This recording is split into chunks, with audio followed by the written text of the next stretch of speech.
behind an arch, as flayed skin, reflected in a mirror, as the enemy, and on the lid of a ceramic jug. One of my absolute favourite things in the entire world is spotting a hidden self-portrait within a painting. Today I'm thrilled to be taking you along with me on that journey.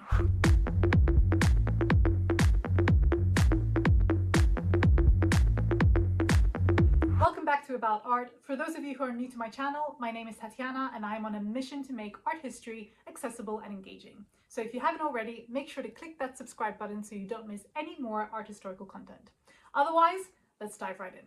Over the ages, portraits and self-portraits have always been an incredibly significant genre in the history of Western art. However, did you know that over the years, some artists have enjoyed painting hidden self-portraits of themselves in their artworks? In the school of Athens, the Renaissance artist Raphael Sanzio paints himself peeking out from behind an arch on the far right of the fresco, nestled between the figures of Ptolemy and Zoroaster. He is one of the few figures in the fresco who looks directly at the viewer, as if daring us to spot him in the crowd.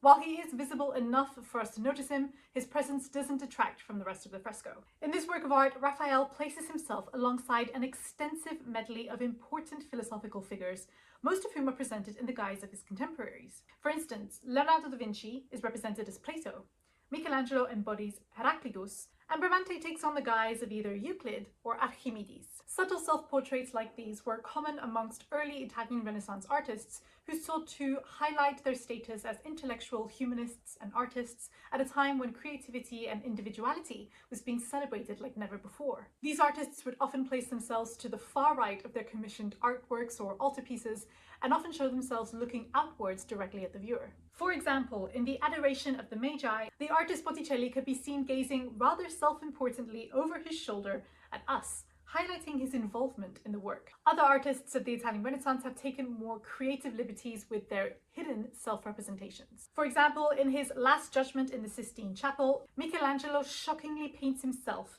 as the flayed human skin of a martyred saint, held by Saint Bartholomew, right in the middle of the expansive painting. Michelangelo notoriously loathed his experience of painting the Sistine Chapel ceiling, enduring grueling hours of neck strain. This hidden self-portrait of his could therefore be interpreted as a symbol of his frustration and exhaustion at having finally completed the monumental task. In other words, he let a life experience, consciously or not, influence his self-representation and inclusion in an artwork. The Italian Baroque artist Caravaggio did something similar when he incorporated a hidden self-portrait in David with the Head of Goliath. In the painting, he portrays himself as the defeated, decapitated Goliath. In fact, some even suggest that this painting is a double self-portrait, with Caravaggio presenting himself as both David and Goliath, as both the young killer and the old killed. The painting was completed by Caravaggio when he was living in exile in Naples after having murdered Ranuccio Tomassoni in Rome in the year 1606. In desperate need of pardon, this painting could be interpreted as Caravaggio's attempt to save his own life. After all, the painting is ultimately one of victory and virtue, and several critics have even suggested that the inscribed letters on David's sword stand for Humilitas occidit superbium, meaning humility kills pride. This supports the theory that the work may have been intended to be sent to Cardinal Scipione Borghese as a gift intended for Pope Paul V in a plea for mercy and forgiveness and to obtain permission to return to Rome. Unfortunately, Caravaggio died shortly after this painting's completion, never having been pardoned. In other cases, artists have used hidden self-portraits to make a political statement. For instance, Jacques-Louis David's Coronation of Napoleon depicts Napoleon crowning his wife, Josephine.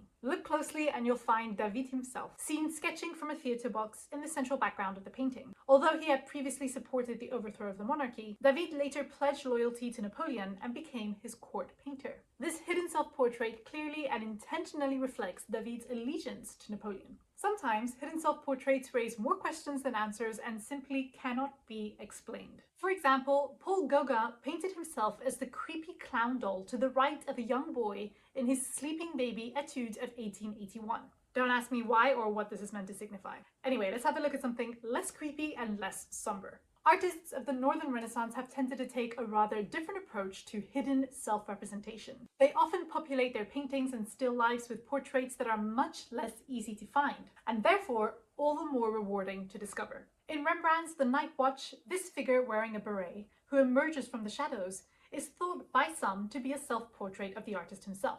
I think it is. What we do see at the face does resemble some of Rembrandt's other self-portraits. It's introspective, mysterious, and atmospheric, and in my opinion, aligns perfectly with the Dutch Golden Age artist's contemplative style. Now, if you thought that was hard to find, wait until you see this next one.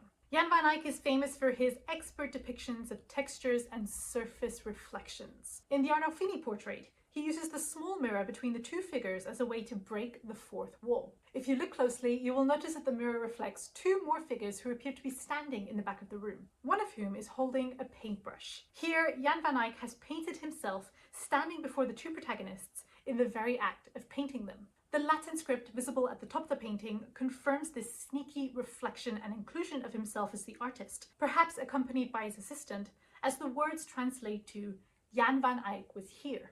In this particular instance, Van Eyck's self-portrait serves as a sort of visual witness to what may be a marriage ceremony taking place in the painting's foreground. Van Eyck is one of many Northern Renaissance artists who played with reflective surfaces in their oil paintings in a way that both showed off their technical skill and allowed them to insert their own presences into their works. But my favorite artist by far, who really mastered this trend, if you will, is the Flemish artist Clara Peeters. In fact, no one did it better than her. Clara is known as being one of the most talented still life artists of the early 17th century.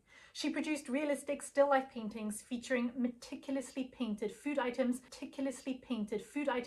cutlery, and goblets. What many fail to notice, however, was an added hidden self-portrait in many of her still lifes. In her painting, Still Life with Flowers, Gilt Goblets, Coins, and Shells, with a careful eye, you can spot 6 self-portraits reflected off of the circles of the goblet on the right side of the painting. In each of the reflections, Clara is shown holding a paintbrush and palette. In other words, in the act of painting. She does something similar in her painting entitled Still Life with Cheeses, Almonds, and Pretzels. In this case, she is shown reflected in the ceramic jug's brim and lid, fascinatingly and precisely distorted in line with the object's curve. Hiding her self-portraits within her works in such a bold yet discreet manner was a way for Clara to claim ownership over her art in an era when the art world was biased against women. I hope you've enjoyed this video on hidden self-portraits. As we've seen, these subtle painted inclusions served many purposes. They served as creative signatures, marks of authorship, political statements, and even as therapeutic and psychological expressions of personal struggles. But most importantly, by stealthily including their own faces within their paintings, these artists immortalized their own presences in their works of art, ensuring that we will never forget their hand or importance in the creative process. And indeed, once you spot these hidden self-portraits, you realize just how much these artists wanted to be seen. Let me know in the comment section of any other hidden painted self-portraits that come to mind, as well as any other topics or paintings that you'd love to see me cover. As always, thank you so much for watching, and I'll see you next time.